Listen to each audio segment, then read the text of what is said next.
Ressources humaines raconte l'histoire de Frank, un jeune homme qui a fait ses études dans une grande école de commerce à Paris. Il décide de faire un stage au service des ressources humaines dans l'usine où son père travaille. Pendant son temps dans l'usine, Frank s'aperçoit qu'un plan de licenciement est prévu. En ce moment, il était déchiré entre sa vie professionnelle et sa vie personnelle. Il est allé à l'école et a étudié pour faire partie de la vie administrative, mais il a grandi dans une famille de la classe ouvrière. Frank ne veut appartenir ni à l'un ni à l'autre. Vraiment, le film a conclu avec la grève. Mais la chose la plus importante, c'est que le père a quitté son travail pour rejoindre les autres employés et participer à la grève. Voici le dialogue entre Frank et Alain au dénouement du film. Et toi, qu'est-ce que tu vas faire maintenant? Je vais prendre le train demain. Je rentre à Paris. C'est bien, tu mieux à faire. Vous n'allez pas putréfier ici. Votre place n'est pas dans ce trou. Et toi, quand est-ce que tu pars? Elle est où ta place? Frank ne sait pas vraiment où se trouve sa place et ce qu'il va faire pour l'obtenir. Mais cette bataille interne a déclenché une réalisation en Frank. S'il veut voir un changement dans la hiérarchie dans l'entreprise et influencer la vie de sa famille, il doit faire des changements. Frank décide de retourner à Paris pour continuer ses études supérieures et continuer à se préparer pour réaliser son objectif. Depuis 5 mois, Frank se rend compte qu'il veut commencer une entreprise qui crée et améliore les services de ressources humaines pour autres entreprises. Avec un ami de son école, il était possible de commencer son entreprise. Il a partagé ses idées avec les investisseurs et a reçu assez d'argent pour ouvrir une petite affaire à Paris.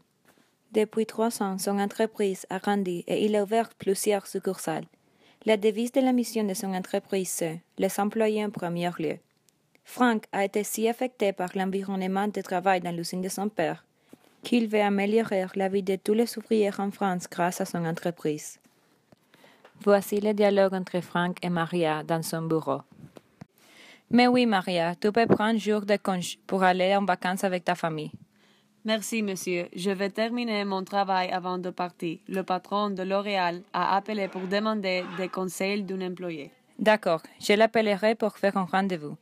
Pouvez-vous me donner le calendrier de réunion pour la semaine? Je dois aller en Normandie pour faire une évaluation de l'usine, parce que le taux de renouvellement du personnel est tellement élevé.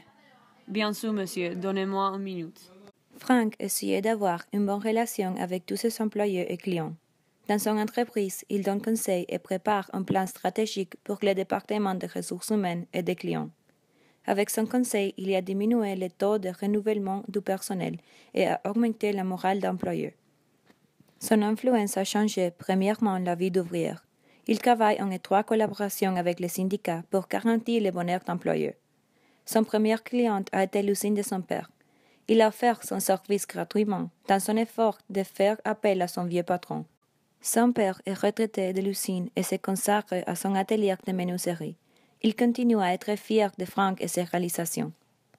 Dans sa vie personnelle, Frank a connu une jeune femme qui s'appelle Pauline Savignon. Elle étudie la médecine à Paris et elle est en train de terminer ses études. Ils se sont connus dans la boulangerie qui se trouvait à côté de sa maison. Frank va lui demander de l'épouser quand elle devient médecin. Finalement, Frank a trouvé sa place dans son vie professionnelle et personnelle. Il a influencé la vie de plusieurs personnes et accompli son but.